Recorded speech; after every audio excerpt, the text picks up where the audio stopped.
শুধুমাত্র জামায়াত বিদ্বেষ থেকে এরকম এক চোখা কথা কি আমাদের উচিত? কোন ভ্রান্ত আকীদার অধিকারী তোমার বুকে পাস করলে সে যত ভ্রান্ত মতবাদ সমাজে প্রচার প্রসার করবে সবগুলি গুনাহ তোমার আমলনামায় লেখা হবে। হুজুরের শ্রদ্ধা রেখে আমি ইখতিলাফ করতে চাই, যেহেতু ইখতিলাফ করা জায়েজ আছে, তর্কের খাতিরে মেনে নিলাম। তারা যদি বদ আকীদা এস্টাবলিশ করে এটার গুনাহ যারা ভোট দিছে তাদের উপরে যাবে।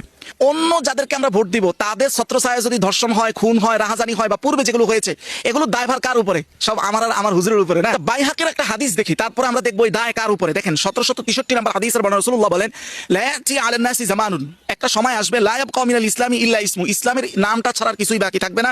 ওয়ালা ইয়াবকা মিনাল কুরআনি ইল্লা রাসমু, কোরআনের শুধু মুসহাফ রসম মানে লিখিত কপি ছাড়া কিছুই বাকি থাকবে না।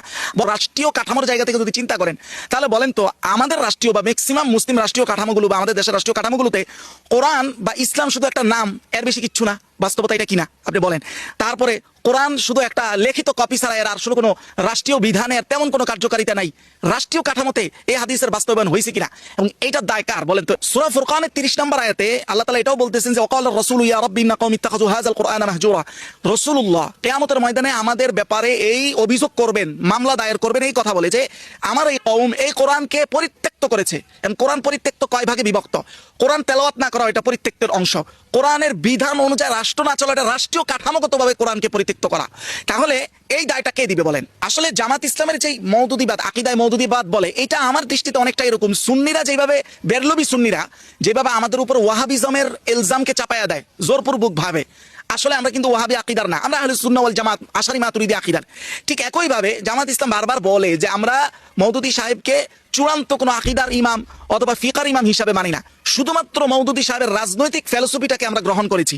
কিন্তু এটা রাজনৈতিকভাবে মোকাবেলা না করে ভোট আসলেই আকীদা, ভোট আসলে আকীদা। তাহলে বিষয়টা এরকম দাঁড়াইলো, ওরা যেভাবে আমাদের উপর ওয়াহাবিজম চাপায়া দেয়, আমরা জোরপূর্বক ভাবে মওদুদিবাদ তাদের উপরে চাপায়া দেয়। তারা কিন্তু নিজেরা, আমরা যেভাবে দেওবন্দি আকীদা বলে দাবি করি এরকম কিছু কিন্তু তারা দাবি করে না। আর দেওবন্দি আকীদা বলতে কোনো কিছু আছে কিনা এটা আমার জানা নাই, থাকলেও এটা আমার কোনো প্রয়োজন নাই, কারণ আমি 1000 বছরের যে আহলে সুন্নাহ ওয়াল জামাত আশারি মাতুরিদি ওটাই আমার জন্য যথেষ্ট। আর গণতান্ত্রিক প্রক্রিয়ায় কেউ ক্ষমতায় এসে নিজের চেতনা বা আকীদা চাপায়া যদি দিতেই পারতো তাহলে সেটা শেখ হাসিনাই পারতো। শেষ জামানায় যে সবাই ইমাম মাহদিকে খুঁজবে, কেন ইমাম মাহদি এত ইম্পর্টেন্ট? মানে বিষয়টা কেমন যে সবার দুনিয়াতে সহি আকীদা কেউ খুঁজে পাচ্ছে না, ইসলাম বিকৃত হয়ে গেছে টোটাল, এটা তো কোনোদিনই হওয়া সম্ভব না। এটা হাদিসে আছে, আল্লাহ তাআলা নিজে এর হেফাজতের দায়িত্ব নিছেন।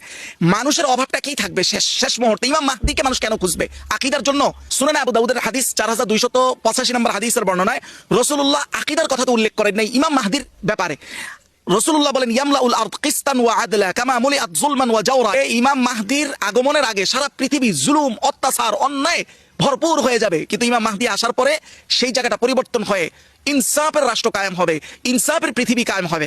আমাদের বাংলাদেশের প্রেক্ষাপটেও দেখেন আমাদের সবচেয়ে বড় কোন জিনিসটা এখন এই মুহূর্তে ইম্পর্টেন্ট এবং প্রয়োজনীয়, সেটা হলো ইনসাফ, সেটা হলো ইনসাফ। এখন কথা হচ্ছে ভাই আমাদের তো আকীদা একদম ঠিক টনটনাটন, তাহলে ভাই আমরা সেই ইনসাফের রাষ্ট্র কায়েমে আমাদের কি ভূমিকা আছে বা কতটুকু আমরা আগাইতে পেরেছি?